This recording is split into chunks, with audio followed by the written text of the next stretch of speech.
கும்பகோணம் கலைஞர் பெயர் கொண்ட பல்கலைக்கழகம் விரைவில் அமைக்கப்பட வேண்டும் என்ற சட்டமன்ற தீர்மானத்தை தமிழ்நாட்டு கவர்னர் புறக்கணித்த காரணத்தால் அதை முறையாக எங்களுக்கு ஜனாதிபதிக்கு அனுப்புகிறேன் என்று காலை இழுத்தடிப்பு செய்கிறார்.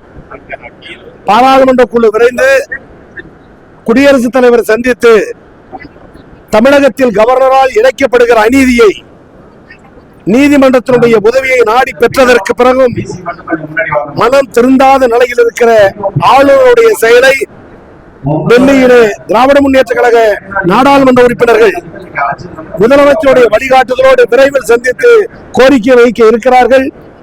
எனவே குடியரசுத் தலைவர் தலையிட்டு கும்பகோணத்தில் கலைஞர் பெயரில் பல்கலைக்கழகம் வைப்பதற்கு வழிவகை கிடைக்கும் என நம்புகிறோம்.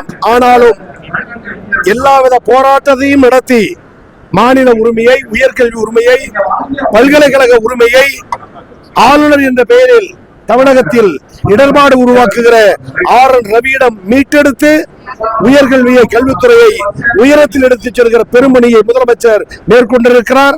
அவருக்கு மனமார்ந்த வாழ்த்துக்களை, பாராட்டுகளை, நன்றிகளை தெரிவித்துக் கொள்கிறோம்.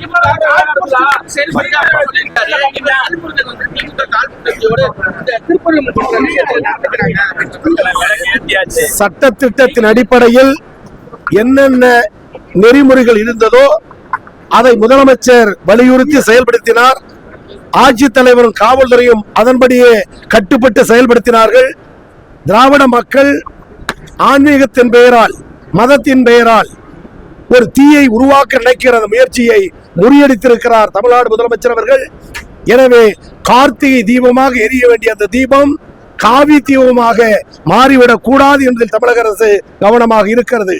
திருவண்ணாமலையில் கார்த்திகை தீபம் ஏற்றப்பட வேண்டுமே தவிர காவி தீபம் ஏற்றப்படக்கூடாது. இது தமிழக அரசின் நிலைப்பாடு.